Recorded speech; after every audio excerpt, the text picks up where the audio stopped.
So here I have my vintage metal mesh or chainmail bag collection, and I'm sure the inspiration behind the name for these is fairly obvious. Styled after chainmail armor, these gorgeous bags sure make a statement. First appearing in the late 1800s, when the medieval look was all the rage, the style began with chainmail-like coin purses that attached to a chatelaine as a stylish accessory for Victorian ladies. The first metal mesh purses were made from precious metals, such as sterling silver or gilded silver, or even very rarely solid gold. Up until 1909, these ring mesh accessories were entirely made by hand. This slow and laborious process, combined with the use of precious metals, made these products very expensive. Fortunately, that all changed around the 1920s with Whiting and Davis, the company that actually patented the machines to make metal mesh bags and accessories. And I actually have here 4 of their bags that we're going to take a look at. This first one we're going to take a look at here is by Whiting and Davis. And so this one's from the 1970s. It's not one of their earlier bags, but this is the very first chain metal mesh bag that I ever found. I was just fascinated by the way it looked, and I'd never seen something like this before finding this one. And so even though it was a little bit damaged, I had to get it, and I took it home and I did some research on it and found out all the cool things about these. And so that led to collecting all of the rest of them, which was pretty fun.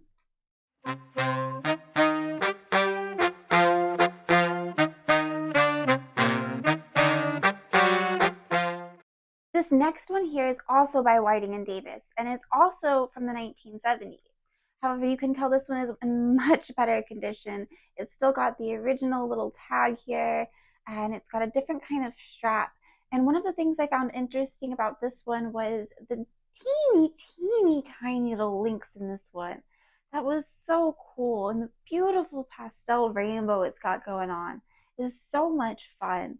This one's also in good condition on the inside, which is always nice to see in a used bag. So it's got this lovely gray lining, and there's a tag a little closer. A little bit beat up, but still in just such great overall shape.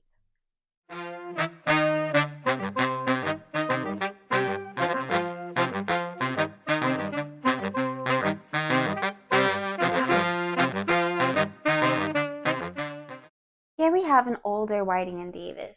So this one's actually from the 1940s, which just makes its beautiful condition that much more impressive.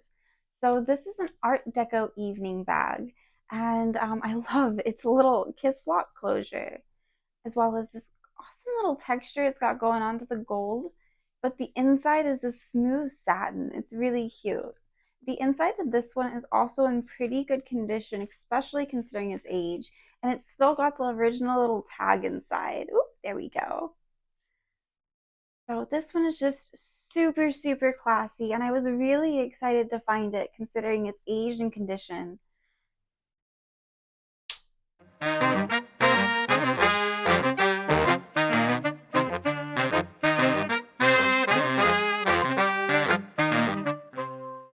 This last Whiting and Davis is my oldest one so far. So this one's from the 1930s. And while it's not in quite as good of condition as the one from the 1940s, it's still super impressive. You definitely see that throwback to the chainmail-like style on this one. It's got these really tiny little chain mesh links. And then the inside is also lined for this one. It's got the brand marks here on the inside of the clasp with another kiss block clasp for this one. I love how tiny this little strap is. Ooh, got it caught in the thing. There we go. You just have to clutch this one in your hand the whole time, but it would sure make a statement. It's so much fun.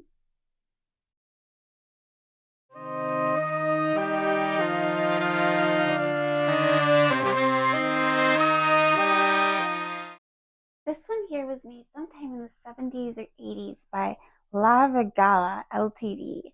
And so it is a handmade black metal mesh shoulder bag. It's got some teeny little metal mesh links here, and is actually in pretty good condition to all of its links. It's just got some wear to the shoulder strap here. cute. I love the little detail of this triangle here.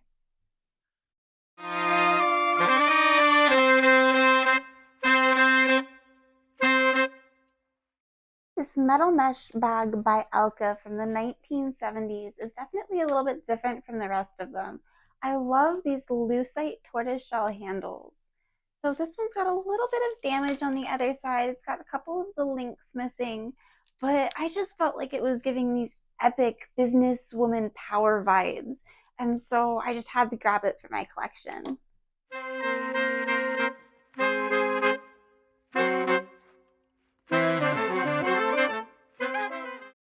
This last one here, I haven't been able to track down much information on, but I love how unique the detailing of its chain is. And then even the little links are a little bit different.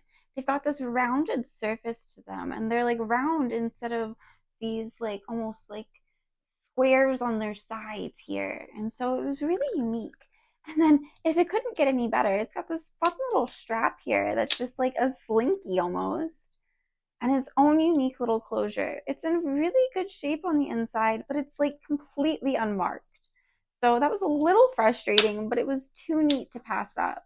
I love having this in my collection. Hopefully, eventually, I'll be able to identify it.